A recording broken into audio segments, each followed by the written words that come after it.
이렇게 정치를 하거나 사회 환경이라고 하는 부분들이 보면 기회의 평등함을 보장받지 못했고 결과가 너무 다른 부분으로 난무하기 때문에 바꿔보자가 맨날 그래야 안 그래요? 계속 바꿨어 안 바꿨어? 계속 바꿨잖아요. 그놈이 날까 그놈이 날까. 근데 맨날 바꿔도 맨날 불만이 있어 없어? 그렇게 불타는 집이야. 내가 가만히 보니까 그런 거더라고요. 우리가 남자분들은 군대 가면은요, 군대 가면은 훈련소에서는 아무리 힘들어도 별 불만이 있어요 없어요? 별 불만이 없어요. 훈련소에서는. 왜? 부자하고 장자하고 같다 그랬어요 다르다 그랬어요? 부자하고 장자하고 같아요 달라요?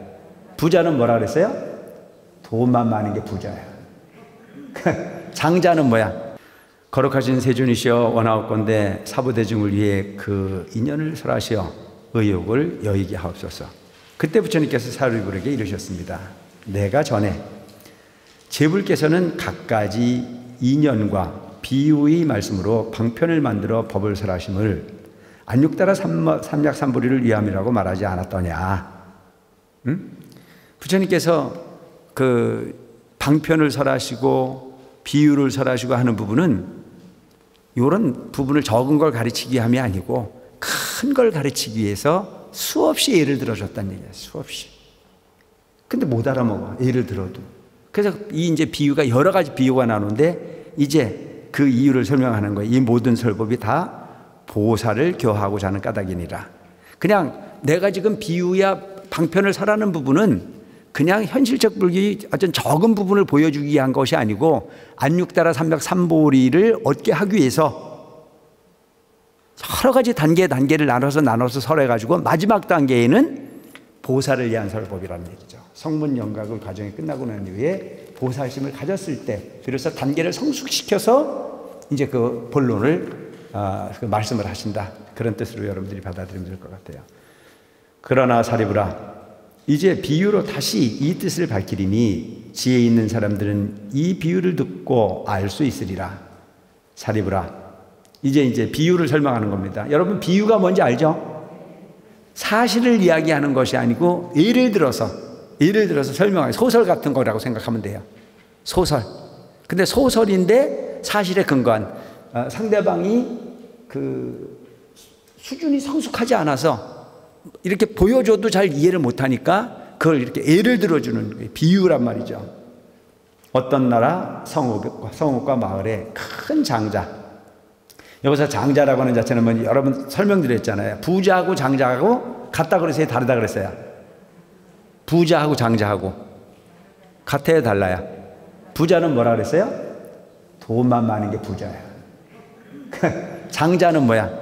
장자는 지위가 높고 부유하고 위엄이 높고 지혜가 깊고 나이가 많이 들어서 행실이 청정하고 예의가 있는 사람을 가리키는 거예요. 여러분 돈이 많아도 인격이 있는 사람들 많잖아요. 근데 요즘에 돈은 좀 있는데 갑질해가지고 문제 당하는 경우가 많이 있잖아요. 뉴스에 많이 나오죠. 그거는 부자도 아니고 졸부라 그러는 거예요. 졸부. 돈은 있는데 그거를 활용할 줄 몰라. 그러니까 돈만 벌기 위해서 인격이 안 되기 때문에 그걸 졸부라고 얘기하잖아요. 근데 여기서는 지금 장자라고 장자. 그 장자라고 하는 부분은 뭐냐면 인격을 호로 갖췄어. 가난한 사람은 구휼할 줄 알고 나눠줄 줄도 알고 그야말로 돈을 멋지게 쓰는 거예요. 그러니까 돈을 위한 삶을 살 거냐 삶을 위해서 돈을 활용할 거냐. 여러분 어떤 게 멋있는 것 같아요? 근데 그게 잘 돼야 안 돼요? 참 안 되잖아요. 왜 안 되는 이유가 뭘까? 얼만큼 벌고 난 다음에 하겠다고 목표를 정하거든요. 그 어떤 사람들이 항상 제가 여러 번 얘기했지만 옛날에 이대중정 스님 계실 때 오는 사람들이 다 출가를 이렇게 친견을 하러 와요. 그 친견을 하러 오면 본인이 이제 현실적 삶의 고통을 이야기를 해요. 이만저만 하는데 이 소원이 이루어지면 정말 뭐든지 할 수 있다. 부처님이 죽으라면 죽는 신유까지도 하겠다. 내가 그거 지키는 놈 한 놈도 못 봤어요. 화장실 갈 때하고 올 때하고 달라지더라니까. 그리고 여러분들도 그렇잖아요. 사실은 보면 부처님 앞에 절할 때 항상 우리가 맹세하지 않나요? 뭐라고 맹세를 하나요? 이 소원만 들어주면 죽을 때까지 배신을 해야 안 해요? 그렇게 해놓고 안 온 사람은 많아. 그러니까 사실은 보면 내가 지금 현재에 원하는 바가 크면 목숨도 아깝지 않을 만큼 다 할 것 같은데 막상 그것이 이루어지거나 그 목적지에 달성을 하고 나면 그거를 그냥 그렇게 합리화시키거나 잊어버리는 경우들이 많이 생기더라 이거예요. 그래서 여러분, 내 마음이 우선되셔야 돼. 부자가 되는 것보다는 지금 현실 속에서 할 수 있는 일을 내일로 미루지 않는 인생을 살고 가는 것이 지혜로운 삶일 수 있습니다. 아시겠죠? 오늘 할 수 있는 일은 그냥 오늘 하세요. 그게 맞아요. 어머니 조금만 기다리세요. 제가 부자가 되고 나면 반드시 효도하겠습니다. 부모가 기다려줘야 안 기다려줘요? 안 기다려줘요. 가고 난 다음에 애고 지고 눈물 찍어봐야 소용이 있어요, 없어요? 아무 소용 없는 짓으로 시행착오를 옛날부터 계속 반복하더라 이거죠. 스님, 내가 부자 되면요, 스님 꼭 불사하는데 도움 드리겠습니다. 부자 되거든? 지금까지 소식이 깜깜해. 부자 되면 그 부자는 또 다른 부자를 꿈꾸거든요. 그래서 배고픔이라는 자체는 노력으로 해결할 수 있지만 물질적 욕구는 아무리 채워도 채워지지 않더라. 멋진 말이잖아요, 그죠? 배고픔이라고 하는 부분은 노력으로서 해결할 수 있어. 그런데 물질의 욕구라는 자체는 노력으로도 채워지지 않더라. 뭘로 가능한 거예요? 마음으로 족함을 알아요. 그래서 소욕 지족하라. 여기 법화경만 나와도 꽤 유식해질 것 같은데, 그죠? 소욕 지족하라. 적은 욕심으로써 만족을 가져라. 그게 부자예요, 부자가. 그러니까 부자는 얼마를 가진 게 부자가 아니야. 만족하면 부자고 만족하지 않으면 영원한 가난합니다. 뭘로 연습하고 싶으냐? 다음 생에 부자가 되고 싶거든. 지금 현실 삶에 만족할 수 있는 부자로서 습관을 이어갈 수 있는 지혜로운 부자들이 되시기 바랍니다. 아시겠죠? 장자도 그냥 되는 게 아니에요. 연습해야 되는 거예요. 연습해야. 그리고 여러분들, 우리가 부처님 전에 공양을 올리고 하는 부분들이 보면 다음 생을 준비하는 거예요. 뭐 돈이 넘쳐서 쌀을 공양을 올리고 뭐 초를 공양 올리고 향을 공양 올리고 뭐 차를 공양 올리고 꽃을 공양 올리고 이런 거 아니거든요. 마음이 쓰여요. 마음이. 다음 생에 내가 그러고 싶으면. 그러니까 다 의미가 있는 거거든요. 쌀 공양을 많이 올리면 다음 생에 배고픔으로부터 자유로워지고, 꽃 공양을 올리면 향기 있는 인생, 얼굴이 아주 멋있어서 성형외과 의사한테 안 가도 될 정도로 살 수 있고, 향을 태우면 바로 자신을 태워 세상을 향기롭게 하기 때문에 또한 그와 같은 부분이 인격으로 만들어가기 위해서 그냥 공양이 만들어진 게 아니에요. 미래를 준비하는 부분이라고 생각하면 되는 거죠. 장자가 있다고 하자. 그는 나이가 많아 늙었는데 재물이 한량없고 토지와 주택과 하인들이 많았으며 그 집은 크고 넓고 크되 문은 오직 하나뿐이고 사람은 100, 200 내지 500명이 살았느니라. 참 집도 큰 집인가 봐요. 그죠? 집이 어마어마하게 큰 집이야.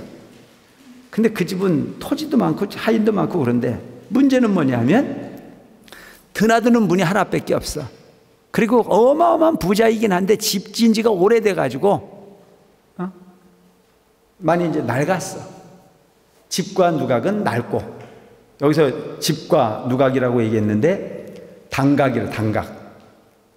당이라는 자체는 뭐냐면 여러분, 당이 뭔지 아세요? 집당자를 쓰는데 당은 평지에다가 흙이나 벽돌 같은 부분으로 턱을 쌓고 그 위에 집을 짓는 것을 당이라고 얘기합니다. 누각은 뭐가 누각이에요? 누각은 1층 집이 아닌 거의 2층 집 정도가 누각이잖아요.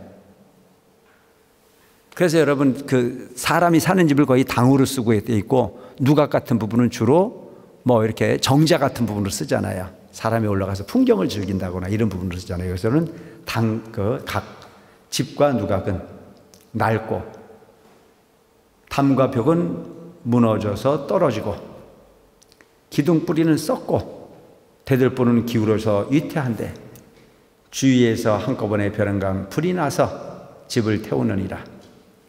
요게 누구를 얘기하는 거냐면 우리가 살고 있는 지금 이 세상을 이야기하는 겁니다. 아시겠죠? 우리가 살고 있는 우리가 이 지금 현재 우리 현실.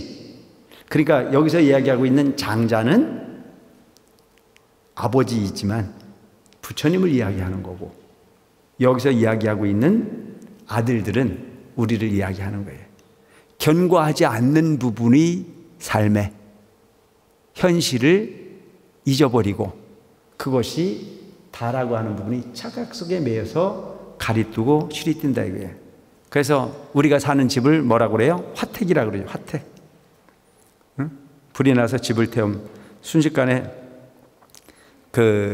우리 마음속에 안입이 설씨는 육군이 육경의 대상을 통해서 끊임없이 불이 일어나야 안 일어나야?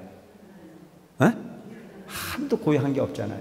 들으면 듣는 순간에 마음이 고요해지는 게 아니고 일어나잖아요. 그런데도 듣고 싶어요, 안 듣고 싶어요? 동창회 갔다 오면 화가 나야 안 나요? 아니 동창회 갔다 오면 아무 죄 없는 남편이 폭격하면 폭격. 그 불타는 내가 그 평온한 마음에 불을 지펴 갖고 온 거 아니에요? 평상시엔 그냥 내 남편이 최고인가 보다, 그냥 평년 수준은 되는가 보다 이렇게 생각하고 살았거든요. 그 동창회를 갔다 왔는데 보니까 동창회에 가서 보니까 옛날에 학교 다닐 때 공부도 찌질이 못했던 게 얼굴도 별로였던 게 막 감고 나왔어. 그러니까 막 감고 나왔는데 그냥 막 감고 나왔다고 끝나는 게 아니고 또 자랑을 해야 안 해요? 자랑을 있는 대로 해. 그 본인은 감고 나간 것도 없어. 그냥 옛날이 그려서 나갔는데 가보니까 나하고는 비교가 안 되게 얼굴도 별로고 공부도 별로고 성격도 별로고 다 별론데 이게 재수가 좋아가지고 뭐 희한한 걸 하나 만나더니 잘 나가고, 나는 잘 만났다고 만났는데 이게 들떨어진 걸 만난 거라. 본인 생각이. 그러니까 그렇게 돼서 갔다 와서 남편을 쳐다봤을 때 감사하다. 내가 이만큼 사는 것도 천만다행이지. 이렇게 생각을 하면 바가지를 안 긁었을 텐데, 허구 많은 놈 다 내두고 네가 꼬셔갖고 내 인생 망가졌다고 생각하니까 가만히 있는 남편은 갑자기 벼락을 맞았어요? 안 맞았어요? 이런 거란 말이에요. 그러니까 그게 뭐냐면 고유한 마음에 어떤 현상을 보면 질투심이 일어나고 그 질투심이 불을 지르더라고요. 이게 불타는 화택이에요. 근데 이런 부분은 거의 일상이지 않나요? 내가 가만히 보니까 그런 거더라고요. 우리가 남자분들은 군대 가면은 훈련소에서는 아무리 힘들어도 별 불만이 있어요, 없어요? 별 불만이 없어요, 훈련소에서는. 왜? 똑같이 굴르니까. 똑같이 구르거든요. 근데 이제 어디 가서 차별이 생기냐면 자대 가면 차별이 생기잖아요. 너무 차별이. 그러니까 문제는 뭐냐면 너도 힘들고 나도 힘든 것은 같이 갈 수 있어요. 근데 너와 나가 다르다고 하는 부분에서부터 갈등이 생기기 시작해요. 그러니까 절에 와서도 마찬가지잖아요. 차별이 있으면 안 되거든요. 그 차별을 견디기 힘든 거지, 기회의 평등함이라는 자체를 통해서 노력한 것만큼의 대가를 갖고 사는 세상은 그렇게 세상이 힘들지는 않아요. 근데 문제는 지금 이렇게 정치를 하거나 사회 환경이라고 하는 부분들이 보면 기회의 평등함을 보장받지 못했고 결과가 너무 다른 부분으로 난무하기 때문에 바꿔보자가 맨날 그래야 안 그래요? 계속 바꿨어, 안 바꿨어? 계속 바꿨잖아요. 그놈이 날까 그놈이 날까. 근데 맨날 바꿔도 맨날 불만이 있어, 없어? 그렇게 불타는 집이야.